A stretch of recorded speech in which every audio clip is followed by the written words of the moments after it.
പ്രിയപ്പെട്ടവർ, ബൈബിളിലും ഖുറാനിലും ഏകദേശം ഒരേപോലെ പറഞ്ഞിട്ടുള്ള ഒരു സ്റ്റോറി ഉണ്ട്. അത് ജോസഫ് എന്ന പ്രവാചകനെ കുറിച്ചുള്ള സ്റ്റോറിയാണ്. ഖുർആനിൽ യൂസുഫ് എന്നാണ് പറഞ്ഞിട്ടുള്ളത്. യൂസുഫ് നബി.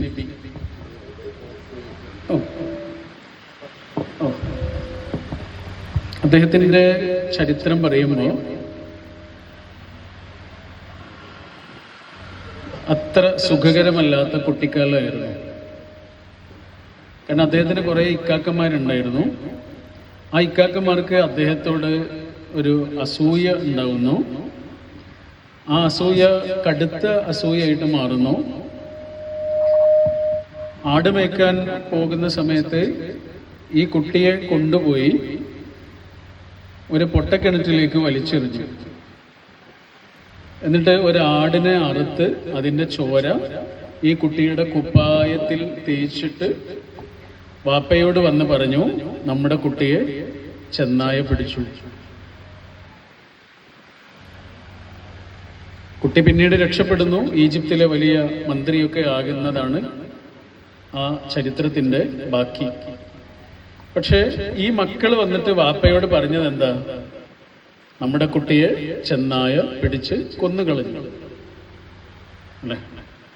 കാണാതായി എന്നല്ല, കൊന്നുകളഞ്ഞു എന്നാണ്. കാണാതായി എന്നല്ല, കൊന്നുകളഞ്ഞു എന്നാണ് പറയുന്നത്. പക്ഷെ എന്നിട്ടും ആ വാപ്പയെ കുറിച്ച് ഖുർആനിലും ബൈബിളിലും പറയുന്ന ഒരു വാക്കുണ്ട്. ആ വാപ്പ കാത്തിരുന്നു. കാണാതായ ഒരാളെ കാത്തിരിക്കുന്നത് നമുക്ക് മനസ്സിലാക്കാം. മരിച്ചുപോയ ഒരാളെ എങ്ങനെ കാത്തിരിക്കും? അതൊരു കാത്തിരിപ്പല്ലേ? അതൊരു വല്ലാത്ത കാത്തിരിപ്പാണ്. അതുകൊണ്ടാണ് ആ കാത്തിരിപ്പിനെ കുറിച്ച് ഖുർആനിൽ പറഞ്ഞത് എന്താണെന്നറിയോ? സുബറുൻ ജമീൽ. അതിമനോഹരമായ ഒരു കാത്തിരിപ്പായിരുന്നു അത്. കാണാതായ ഒരാളെ കാത്തിരിക്കുന്ന പോലെ അല്ലല്ലോ. മരിച്ചു എന്നല്ലേ പറഞ്ഞ? അയാളെ പിന്നെ എന്തിനാണ് കാത്തിരിക്കുന്നത്? ഒടുക്കത്തെ പ്രതീക്ഷകൾ നിറഞ്ഞ കാത്തിരിപ്പാണ്. ഏറ്റവും പ്രിയപ്പെട്ട ഒരു മനുഷ്യന് വേണ്ടിയിട്ടുള്ള കാത്തിരിപ്പാണ്. അവിടെ എന്ത് സംഭവിച്ചു എന്നുള്ളതൊന്നും മനസ്സിലില്ല. അയാൾ തിരിച്ചു വരും എന്നൊരു കാത്തിരിപ്പാണ്. ഇവിടെ നേരത്തെ കുട്ടികളുടെ ഒരു ചിത്രീകരണം ഉണ്ടായിരുന്നു. അത് കണ്ടപ്പോഴാണ് ഇത് ആലോചിച്ചത്. ആ കുട്ടികൾ ഒരു സ്റ്റെപ്പ് വെക്കണമെന്നുണ്ടെങ്കിൽ അതിൻ്റെ പിന്നിലുള്ള പ്രവർത്തിച്ച അധ്യാപകർക്ക് എത്ര കഷ്ടപ്പെടേണ്ടി വരുന്നത്. ആ കുട്ടി ഒരു സ്റ്റെപ്പ് വെക്കാൻ പഠിക്കും, അടുത്ത നിമിഷം അത് മറന്നുപോയിട്ടുണ്ടാവും, പിറ്റേന്ന് അത് മറന്നുപോയിട്ടുണ്ടാവും.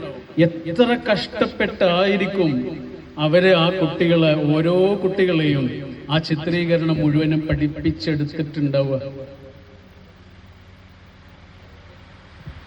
സ്പെഷ്യലായ ഒരു കുട്ടി എ ഒന്ന് എഴുതണം എന്നുണ്ടെങ്കിൽ, ബി എന്ന് തെറ്റുകൂടാതെ ഒന്ന് എഴുതണമെന്നുണ്ടെങ്കിൽ, ഒരക്ഷരം ഒന്ന് എഴുതണമെന്നുണ്ടെങ്കിൽ അത് പഠിപ്പിക്കുന്ന ഒരാള് എത്ര കഷ്ടപ്പെട്ട് കാത്തിരിക്കണം.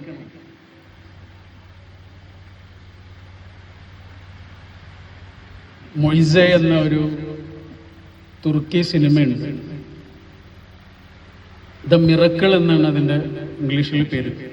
ദ മിറക്കിൾ, അത്ഭുതം. അതിൽ ഒരു മാഷ് ഒരു നാട്ടിലേക്ക് പഠിപ്പിക്കാൻ വേണ്ടി വരിക. പഠിപ്പിക്കാൻ വേണ്ടി വരുമ്പോൾ അവിടെ സ്കൂളില്ല. സ്കൂളും മാഷ് കയറ്റണം. ഏകാധ്യാപക വിദ്യാലയമാണ്, നമ്മുടെ പഴയ കാലത്തെ സ്കൂളുകൾ പോലെ.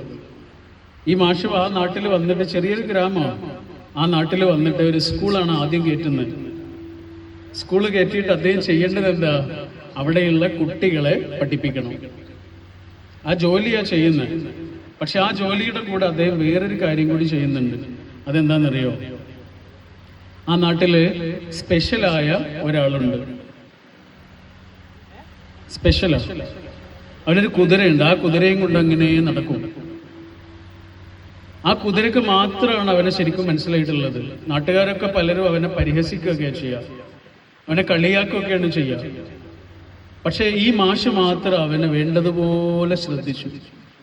വേറെ ആരും കൊടുക്കാത്തൊരു സ്നേഹം ആ മാഷിൽ നിന്ന് ആ കുട്ടിക്ക് കിട്ടാൻ തുടങ്ങി. കുട്ടിയെന്നല്ല, കുറച്ച് പ്രായമുള്ള ഒരാളാണ്. മാഷ് പിന്നെന്താ ചെയ്യാന്നറിയോ? പകലാണല്ലോ സ്കൂള് കഴിഞ്ഞിട്ട് പിന്നെ മാഷ് ചെയ്യുന്നത് ഇവന്റെ പിന്നാലെ നടക്കുക. ഇവനെ സ്കൂളിലേക്ക് കൊണ്ടുപോയിട്ട് മാഷ് അക്ഷരങ്ങളൊക്കെ പഠിപ്പിച്ചു കൊടുക്കുക. അവനെ അക്ഷരങ്ങൾ പഠിപ്പിച്ചു കൊടുക്കാൻ അത്ര എളുപ്പമല്ല. അവനെ ചിത്രങ്ങൾ വരക്കാൻ പഠിപ്പിക്കുക. അവന്റെ അച്ഛന്റെ ചിത്രം, അമ്മയുടെ ചിത്രം, വീടിന്റെ ചിത്രം, ഇതൊക്കെ അവനിങ്ങനെ ഓരോന്നോരോന്നായി പഠിച്ചെടുക്കുമ്പോൾ അവനുണ്ടാകുന്ന ഒരു ആനന്ദമുണ്ട്, സന്തോഷമുണ്ട്. ഒരു ദിവസം രാത്രിയിൽ ചെറിയ വെളിച്ചത്തിരുന്ന് മാഷ് ഈ സ്പെഷ്യലായ കുട്ടിക്ക് അക്ഷരങ്ങൾ ഇങ്ങനെ പഠിപ്പിച്ചു കൊടുക്കുന്നത് കാണുന്നുണ്ട് ഈ കുട്ടിയുടെ അച്ഛനും സുഹൃത്തുക്കളും അതിലിങ്ങനെ നടന്നു പോകുമ്പോൾ സ്കൂളിന്റെ ഉള്ളിൽ വെളിച്ചുണ്ട്. അവിടെ രണ്ടാളുണ്ട്, ഈ മാഷും ഈ കുട്ടിയും.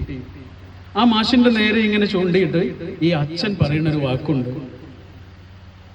ആ മാഷിന്റെ നേരെ ചൂണ്ടിയിട്ട് ഈ അച്ഛൻ പറയുന്ന ഒരു വാക്കുണ്ട്. എന്താണെന്നറിയോ?